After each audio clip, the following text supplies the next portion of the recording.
Hi, welcome to Craft Habit. Today I'm going to show you how to use a split ring to attach a charm to a chain. A split ring looks like a teeny tiny little version of the rings that you use on your keychain. And so it requires a specialized tool to open it up, because unlike with your keychain where it's big enough that you can maybe stick a key in it, this split ring, look how tiny that is. You need a specialized tool. So we do sell these tools. They're called split ring pliers. And what you do is you find the end of your split ring.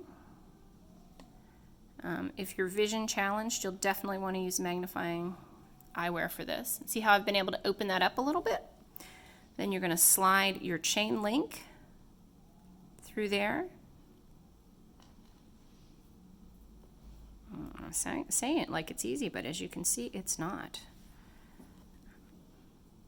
And then you spin it around. Sometimes when I do this, I use a pair of pliers to help me spin it.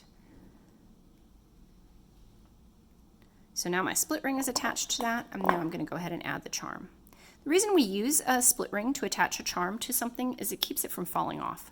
So if you've ever had a charm on a bracelet or a necklace and looked down and the ring had opened up and it was gone, it's because you didn't have a split ring there. So I'm working this around.